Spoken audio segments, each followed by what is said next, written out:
No matter how much you lament, your wife is mine now. That's a fact that won't change. I was betrayed by my trusted boss, Michael, who had an affair with my wife and then told me this.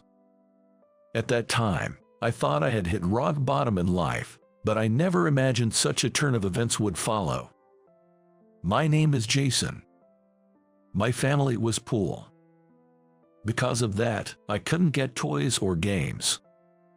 But I never struggled for things to play with. I've always loved making things, and I used to make my own toys to play with. I would use empty cans and plastic bottles from home to create my original toys. As a child's creations, they were inferior in quality to store-bought toys. However, because I made them myself, I grew attached and played with them a lot. In school, I loved and excelled in art and craft classes where I could create things. I often received compliments from friends and teachers for being skillful. My parents always praised my creations, saying how amazing they were. Especially my dad, who worked in a factory, was particularly skilled in crafting. On days off, my dad would help make my toys battery-operated or enhance their appearance to make them look cooler. Sometimes, we even made toys together, which was a lot of fun. Looking back now as an adult, those were truly enjoyable times, and I'm grateful to my dad for joining in. As a child who loved crafting, I vaguely dreamt of a future job related to it. When I reached the final year of junior high and it was time to decide on a future path, I chose to attend a public technical high school. After graduating, I decided to work in a local factory instead of pursuing further education. Though I had the option of going to college on a recommendation, my desire to work on the front lines of crafting was strong. And I also wanted to financially support my financially struggling family. I felt grateful to my parents who raised me with love despite being poor and wanted to repay them as soon as possible. Working in the factory was fulfilling. My main job was manufacturing and assembling parts, and I found it enjoyable and rewarding.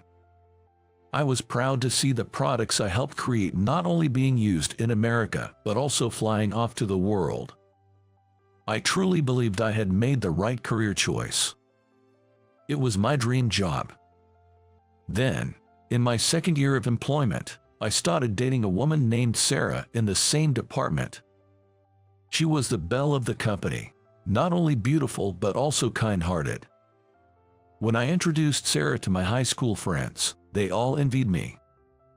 Our relationship was smooth, and 3 years later, I proposed, and we happily became husband and wife. Our married life was blissful. Sarah quit her job and focused on part-time work and household chores. Thanks to her, I could concentrate on my beloved job. However, one day, when everything seemed to be going well, an unexpected event occurred. I received a call from my high school classmate, Chris. Chris was a quiet type but knowledgeable about machinery, and we hit it off immediately after entering school. We kept in touch even after graduation. Thinking it was an invitation to hang out, I found it strange since Chris was usually the one being invited. It was unusual for him to call. "Hello, it's Jason. What's up?" I asked. Chris spoke in a serious tone. "I have something to talk about, but it's not good over the phone. Can we meet in person?" It seemed like an important matter. We decided to meet at a certain cafe the next day and then ended the call. The next day was conveniently my day off, so it worked out for both of us. As I arrived at the cafe, Chris soon joined me. "Sorry for calling you out of the blue," he said. "It's okay. So, what's this all about?" I asked. After a moment of silence, Chris started to speak as if he'd made up his mind. "The thing is, a week ago, I saw your wife, Sarah, talking to a man at a bar during a company drink outing. A week before, Sarah had been out late, saying she was having a girls' night out with her friends. It turned out Sarah had lied to me." "Is that true?" I asked him. When I pressed him for more information, Chris nodded. Yes, it's true. And when they left the bar, they were holding hands and seemed to be getting along really well. The word affair immediately came to mind. I couldn't hide my shock. So, it's true. I wonder who the guy is, but I guess you couldn't possibly know that much, right? Well, actually, I do know. They were talking loudly, so I overheard their conversation. From what I gathered, the man is your boss, Michael. They've been having an affair for about 6 months now. What? I couldn't believe it. Michael was a well-respected person in the company. Ever since I was a newcomer, he had taken great care of me and was a dependable boss in every situation. I couldn't have imagined him having an affair. I wanted to believe it was a joke, but Chris is an honest person. I couldn't conceive of him lying about such a thing. Moreover, thinking back, Michael had been acting strangely for the past 6 months. For instance, he began asking me to work overtime unusually often. You're a reliable person, Jason. That's why I want to entrust this to you, Michael would say, making it hard for me to refuse, so I always accepted. Also, there were times when I felt someone's gaze during work and noticed Michael glaring at me. At the same time, there were inexplicable incidents at the workplace. Documents I planned to submit would suddenly go missing, and tools I valued seemed to disappear. Were these Michael's ways of harassing me? With these uneasy thoughts, I returned home, where Sarah greeted me with her usual smile. I didn't want to believe this smile was a lie. I wanted to dismiss the scene Chris witnessed as a misunderstanding and keep it to myself, but the urge to uncover the truth prevailed. I took a deep breath and told Sarah about what Chris had told me. Lying and sneaking around with Michael. Were you having an affair? I confronted her. In response, Sarah just gave a faint smile. I thought I was being careful, but I guess I got caught, she said. The affair seemed to be a fact. I felt like collapsing on the spot. Part of me had hoped it was all a lie, but it turned out to be true. Sarah, why would you have an affair with Michael? I asked. Sarah snorted dismissively. It's because it's fun being with him. While you were dedicated to your job, I was doing household chores. But life felt more monotonous than I expected. Michael understood that and brought excitement to my everyday life. Sarah showed no signs of remorse. Her gentle smile had been nothing but a mask. Her true self was revealed as a cold-hearted woman. I was deeply disappointed, wondering what I had been seeing all this time. That night, I was so shocked that I couldn't sleep at all. The next morning, as soon as I got to work, I called Michael to a secluded conference room. "What's up, Jason?" Michael greeted me with his usual calm demeanor. However, as soon as I mentioned yesterday's events, his attitude changed drastically. His eyes sharpened, glaring at me. "I made you work overtime to create a time when you'd definitely not find us, and I was meeting Sarah. Damn, I never thought someone you know would see us." Michael muttered, clicking his tongue in annoyance. I couldn't believe he went to such lengths just to have an affair. Furthermore, Michael revealed that he had been secretly hiding my things as a form of harassment. He said it was out of jealousy towards me. Why would you do something like that? Seduce a married woman and even harass me? Aren't you ashamed? I asked. I did it because I saw Sarah looking lonely since you weren't paying attention to her. I was healing her emotional wounds. Before blaming me, maybe you should reflect on your own actions, he retorted. Like Sarah, Michael showed no signs of remorse. Angered, I shot back. Maybe I had some shortcomings, but that doesn't justify having an affair. Please don't try to justify it, I said. Then, Michael looked down on me with disdain.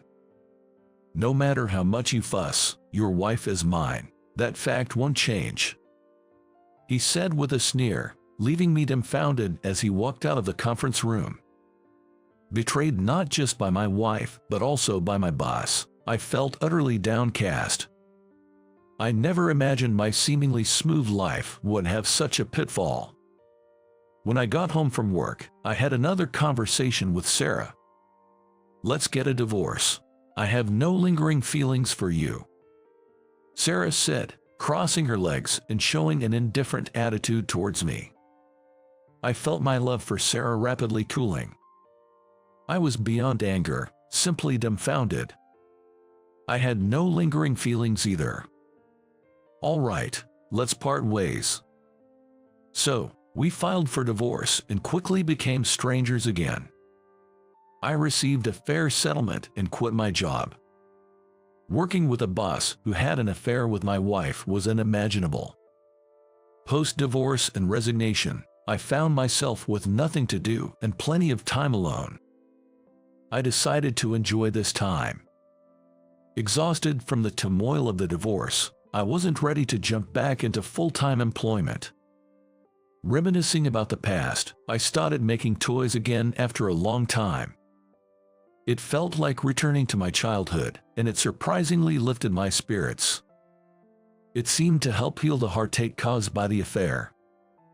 However, with no steady income, I did some part-time jobs to get by.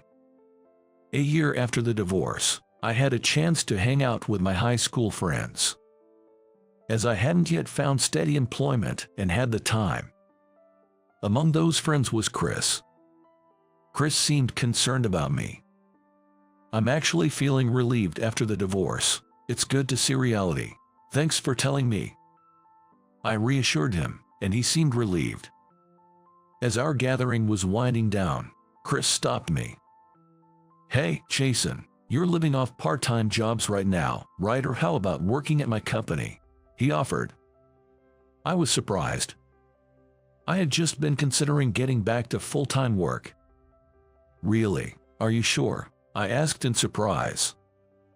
"Our company just started a new venture. As part of it, we've created a division for developing our own products. We would love to have you on board, utilizing your experience from the town factory," Chris explained. "Thank you, I'd be grateful to work there," I replied, feeling thankful.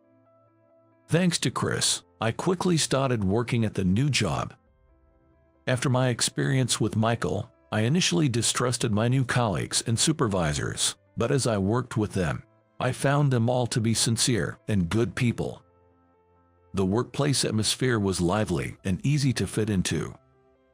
The CEO, Mr. Thompson, was very strict, but he paid close attention to each employee and ensured that no harassment occurred within the company. I felt the joy of being involved in crafting again as I started working. It seemed like this kind of work was truly suited for me. One day, there was a competition to decide the factory that would supply parts for a new product. Various factories presented, and we had to choose the best one. I was given the role of a judge in this decision. It was a significant competition, with a substantial investment from our company, so a casual judgment was not an option. Even Mr. Thompson and other executives participated as judges, showing its importance. I approached it with determination. However, on the day of the competition, I was shocked to see the attendees. Michael was there. I knew that people from my previous company would be participating, but I didn't expect Michael to be presenting.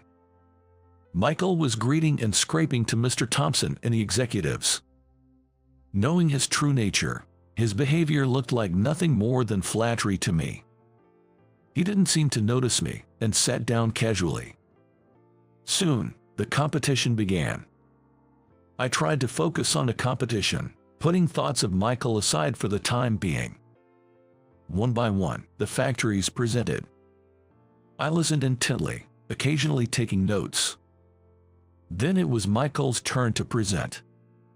While his demeanor was bright and his speech smooth, the content of his presentation was superficial. Objectively, there were many flaws in his presentation. After the presentation, it was time for questions and answers. I had many questions and raised my hand. Michael finally noticed me when I started asking questions. He opened his mouth in surprise. Unperturbed, I asked. Firstly, about your proposed production system. It seems incapable of handling large-scale production. What are your thoughts on this? Suddenly, Michael snapped. Shut up, he yelled, throwing his microphone at me. You idiot, don't you dare critique my suggestions. You ran away from your previous company. As Michael shouted, Mr. Thompson looked puzzled. Jason, do you know this man, Michael? He asked. Yes, I do, I responded. I explained that Michael was my former boss, how he had an affair with my wife, and how he had harassed me with unreasonable workloads. Of course, I also mentioned that Michael showed no signs of remorse at all. Michael turned pale. Stop it. I won't forgive you if you say more. He tried to interject. Be quiet, Mr. Thompson commanded sternly, silencing him. After I finished speaking, Mr. Thompson put a comforting hand on my shoulder. I understand the situation well. You've had a hard time, he said sympathetically. Mr. Thompson, the CEO, had a kind expression on his face, but he looked sternly at Michael. We cannot do business with a company that employs such a person. Michael, you can leave now, he said. But Michael tried to say something more. Leave, I said. Mr. Thompson yelled, and Michael hurriedly left the room as if escaping. Afterward, the competition proceeded smoothly, and we successfully chose a factory to order parts from. Naturally, it wasn't Michael's company. Later, I heard that Mr. Thompson had reported everything that happened at the competition to Michael's company president. Michael was fired for upsetting an important client and for the harassment he committed against a former subordinate. His affair had also been discovered by his wife, and he was currently in the midst of divorce proceedings. Additionally, Sarah was facing a tough time, having been sued for damages by Michael's wife. By the way, I heard that Sarah and Michael ended up not working out and eventually broke up. This apparently happened just before Michael was fired. Their relationship, built on an affair, was just that superficial. I heard rumors that after breaking up with Sarah, Michael became irritable and couldn't focus on his work. That probably contributed to the poor quality of his presentation. In a moment of high stress, being criticized by me might have triggered his outburst. Speaking of which, Sarah did come to see me once. It was around the time she was being sued for damages. She ambushed me as I was returning from work. Hi, how are you doing? I heard you moved to a new company, she said with a forced smile, approaching me. What do you want? I asked coldly. Sarah looked troubled and said, Actually, I'm really short on money right now and struggling to get by. I've been trying to find a job, but it's not going well. You're a kind person, so you'll help me, right? It was all about money, as expected. I naturally refused. We're strangers now. I have no obligation to help you, I said and sent her away. Sarah kept contacting me persistently, but when I threatened to sue her if she didn't stop, she finally ceased communication. On the other hand, my accurate questioning of Michael's presentation at the competition earned Mr. Thompson's praise and led to my promotion. I was given the opportunity to lead more and more projects involving crafting. Among them, there were projects where I handled everything from scratch and successfully brought the products to market. It was a dream come true to do such work. With the help of my colleagues, I led all the projects I was in charge of to success. Thanks to that, I climbed the corporate ladder and now enjoy my work every day. There's also been a significant change in my personal life. I started dating Mr. Thompson's daughter, Emily. We met when I was invited to a home party hosted by Mr. Thompson. Emily was there too. Talking to her, it was clear that being raised by Mr. Thompson, she was a sincere and kind woman. Emily wasn't interested in my status or money. She truly saw me for who I am. She's nothing like the women involved in affairs, which gives me peace of mind in our relationship. Our relationship is even approved by Mr. Thompson. In fact, I'm planning to propose to Emily next month. I'm hoping for a positive response. Being betrayed by Sarah and Michael was a shock, but I never imagined such a turn of events. I'll continue to work hard, never forgetting the gratitude I have for those who supported me. I didn't have any fond memories from my childhood. No seat for you, James. Ha ha ha. This was because I was a victim of classic, unpleasant bullying. However, the middle school teachers ignored it, dismissing it as just kids playing pranks on each other. Perhaps it was because it was in a rural area. No one condemned the conflicts among children. I grew up in this environment, but one day in the summer of my 3rd year of middle school, I couldn't bring myself to go to school. I had been skipping school intermittently, but the feeling of dread became so physical that I couldn't get out of bed in the morning to go to school. It was too emotionally overwhelming, and my body just wouldn't respond. My parents were extremely worried, and I confessed honestly.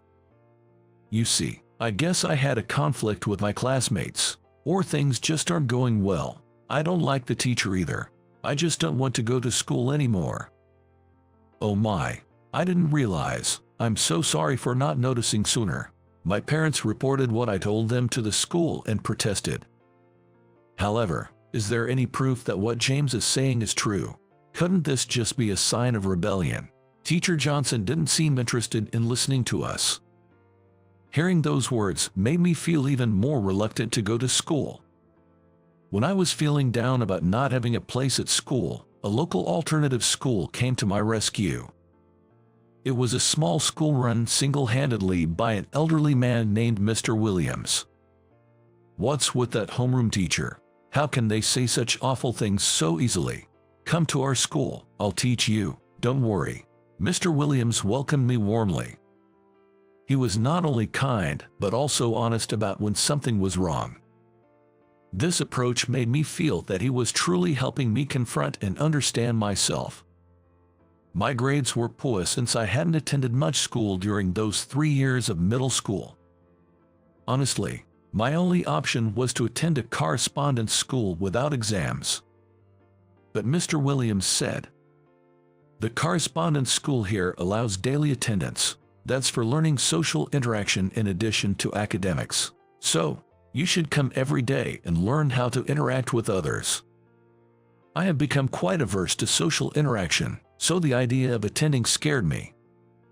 But Mr. Williams strongly recommended it. Staying cooped up every day isn't good for your health. You'll be fine. You'll get used to it soon. What do you want to be in the future, James? Attending school might bring you closer to that. I've always wanted to be someone who can help others. I feel worthless right now, but I mumbled that and decided to enroll in the high school. It was an afternoon class at a correspondence school, and amazingly, Mr. Williams used his lunch break to accompany me to school. He was close with the teachers at the correspondence high school. We can go to high school together until you get used to it. This way, you can attend, right? Yes. I nodded. I had never met such a passionate teacher before. That's why I could trust Mr. Williams with all my heart. But if something's bothering you, feel free to talk about it. Don't hold back, okay? He said that, giving me an outlet and a place to share my troubles. High school was great, with really nice teachers. Recently, there's this girl at school I'm interested in, but I can't bring myself to talk to her. I realized I was even consulting Mr. Williams about my love life. Is that so? You've got some room in your heart for that now. Huh, that's great. I guess you don't need me anymore. He said, and from the next day, we stopped going to school together. The thought of not going to school with Mr. Williams anymore made me feel lonely, but on the other hand, it also sparked a sense of determination in me. The girl I liked at the time was a classmate named Lily. Lily and I sat next to each other. We didn't talk much, but if one of us forgot something, we'd share textbooks. She was beautiful, and even with few words, she was kind and considerate. I didn't think I was in her league, but I decided to muster the courage to talk to her. "Hey, thanks for always letting me use your textbook. I'm forgetful, always forgetting my textbook. I'm really glad to have a kind neighbor like you." Then Lily said, "Thank you too. I've been waiting for you to talk to me. You know, I'm shy," she said with a laugh. From then on, we started talking more often and began eating lunch together. Eventually, this naturally led to us dating. Things went so smoothly. I couldn't believe I was dating her. I was so happy, and I even shared the news with Mr. Williams. "That's wonderful," he said with a big smile. Mr. Williams seemed genuinely happy that things were going well in my school life. Life in high school became really enjoyable. After getting a girlfriend, I was motivated to show my best side and studied hard. Before I knew it, the 3 years of high school flew by, and I got a job at the company where my father had retired the previous year. At work, the treatment was tough, partly because I was clearly a nepotism hire. You're in this company as a high school grad from a correspondence school, something normally impossible. Everyone here, including me, has a degree from a renowned university. And then there's you, a high school grad, from correspondence school, a clear case of nepotism. Don't get too cocky. Department head Eric was particularly harsh. It was partly because I hadn't fully grasped my job yet, but more so because he seemed to be the type who vented work frustrations on his subordinates. It reminded me of my experiences in elementary and middle school, leaving a bitter taste. People who bully the weak are everywhere. I need to become stronger. I decided to endure it. If I don't let it bother me, it's nothing. After working for 3 years, my income stabilized, so I proposed to Lily. "I know I've kept you waiting for a long time, but I want you to marry me. To be able to marry you, James, makes me incredibly happy." She said this with a sparkling smile. Ever since we started dating, Lily has always been open about her feelings, making me feel needed and happy. While my personal life was going smoothly, my situation at work was getting worse. "After all, you're just a high school grad from a correspondence course." Eric would add these words meaninglessly at the end of our conversations. What does that have to do with anything? Our current conversation. In any job, you know, your educational background follows you. What a pitiful life. He laughed. I wasn't particularly bad at my job, yet I kept being told such things. Honestly, I was completely fed up with my boss. One day, I went back to my hometown during long holiday. My older brother Scott's eldest son, Kyle, a middle schooler, was there too, chatting happily with my parents and Lily. Scott is a doctor in our hometown, working at a hospital. After eating too much and feeling heavy, I decided to go for a run. After our meal together, Kyle went out alone. He's really dedicated to the track team and never misses a day of running. Even at home, he runs every night, Scott mentioned. Well, that's a good habit. A while later, Kyle returned from his run, but he was clearly not okay. As soon as he returned, Kyle was panting heavily, struggling to breathe, and his rhythm of inhaling and exhaling was erratic. "Hey, Kyle, are you okay? What happened? Someone, get a paper bag." My brother Scott patted Kyle's back. "What's wrong? Are you okay?" Everyone was shouting worriedly, but my brother Scott called out to the family, "Quiet, don't talk to him. Just focus on exhaling. Forget about inhaling for now." He calmly instructed Kyle. I didn't understand what was happening and was at a loss for words. Anyway, I was feeling very anxious. But my brother seemed to know exactly what was going on. My mother fetched a paper bag from the closet and handed it to Scott. He put the bag over Kyle's mouth. Breathe out slowly. You're okay now, Kyle. Lie down and rest, Scott said, and took Kyle to another room to rest. Scott, what's going on? Does he have a serious illness? Dad asked worriedly, but Scott shook his head. That was exercise-induced hyperventilation syndrome. It happens when breathing gets irregular during physical activity, but calming the breathing with a bag helps. Kyle ran a different route today and was a bit nervous about seeing everyone, which might have affected his breathing. He's on medication, so it's not a daily issue. He should be fine. I was amazed at how calmly and efficiently Scott had handled Kyle's episode. Being a doctor is incredible. Yeah, but it's tough, too. There's nonsense in the medical community, but the rewarding part is that my knowledge and skills can help people, save lives, and see them recover and smile. With a warm smile, my brother Scott said that, and I gathered the courage to ask him, can someone become a doctor even if they start as an adult? Are you thinking of becoming a doctor, James? I nodded. Just looking at you, Scott, I've realized that living a life where I can help others is wonderful. I want to consider a life like that.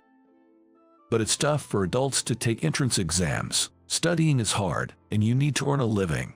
And you have Lily. You need her consent. It'll be quite difficult. But Lily, sitting beside me, said, if James has a dream, I want to support it. I can work double to cover our living expenses. Surprised by her quick agreement, I said, really? Even though I just started talking about this. James, you've never had a dream or goal before. I'm so happy to hear you say this. I want you to pursue it. Encouraged by Lily's support, I felt motivated. Studying as an adult may be hard, but having work experience can make you a good doctor. Go for it. There are various scholarships available, so don't be afraid. I support you. Scott's encouragement made me feel stronger. If I could become someone who helps others, it would be truly fulfilling.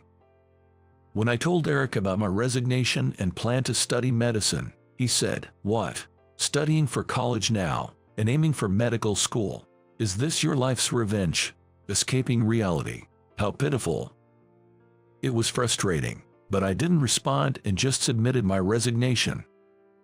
Honestly, I wasn't confident, and there are many other ways to help people. But somehow, I strongly wanted to pursue medicine and take on this challenge. Lily supported me, saying, you'll pay me back double, and even helped finance my prep school. After 3 years of intense study, I finally passed the entrance exam. Yes, Lily and I hugged and cried with joy. I then told my parents and Scott, and they were thrilled. So, I continued my studies as a medical student, graduated from university in 6 years, and worked for 2 years as a resident at the university hospital. Even though I still couldn't consider myself someone who could truly make a difference, I continued to study. After my training ended, I officially started working as a cardiac surgeon. Days were bustling, and before I knew it, time had flown by. I gained confidence in my surgical skills and finally felt like I was a valuable, helpful person. Then, one day, Eric, I saw a familiar name on the patient chart for an upcoming surgery. To my surprise, the person who came into the consultation room was Eric, my former boss. I'm Dr. Harford, your attending physician. I used to work under you. Wait, are you the one from back then? He looked shocked, recognizing me.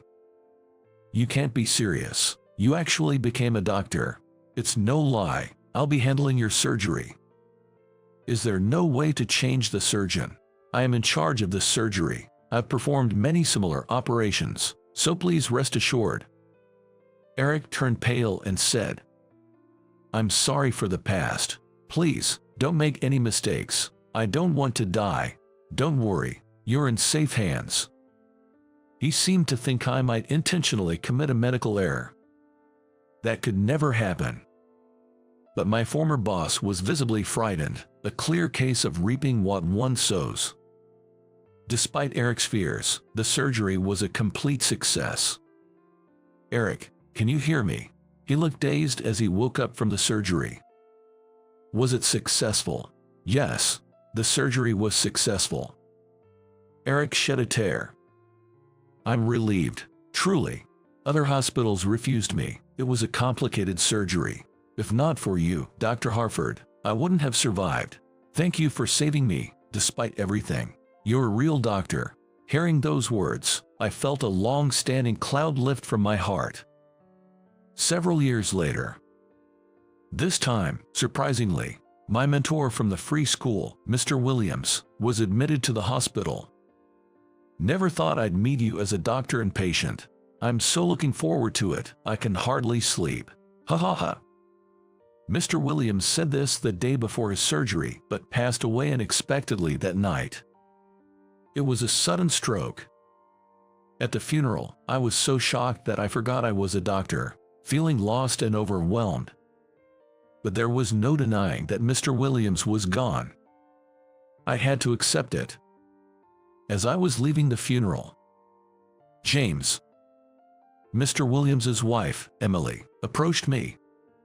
"He was really looking forward to seeing you at the hospital. He even prepared a letter for you. Please read it." She handed me a white envelope. Inside, written in familiar handwriting, was this message: "James, it took time, but I'm happy you found what you wanted to do and achieved your dream. Congratulations. You know, if it wasn't for you, if we hadn't met, I might have quit being a teacher. Thank you for letting me continue teaching. You said you wanted to be a doctor to help people, but you were already helping people before you became one." Mr. Williams. Tears streamed down my face. Even before I became a doctor, I wasn't worthless. Reading that letter helped me finally gain confidence in my personal life, not just work. Thank you for everything, Mr. Williams. Lily and I started visiting Mr. Williams's grave on his monthly anniversary. And now, I live confidently in both my professional and personal life with Lily, happily ever after. This, I believe, will never waver.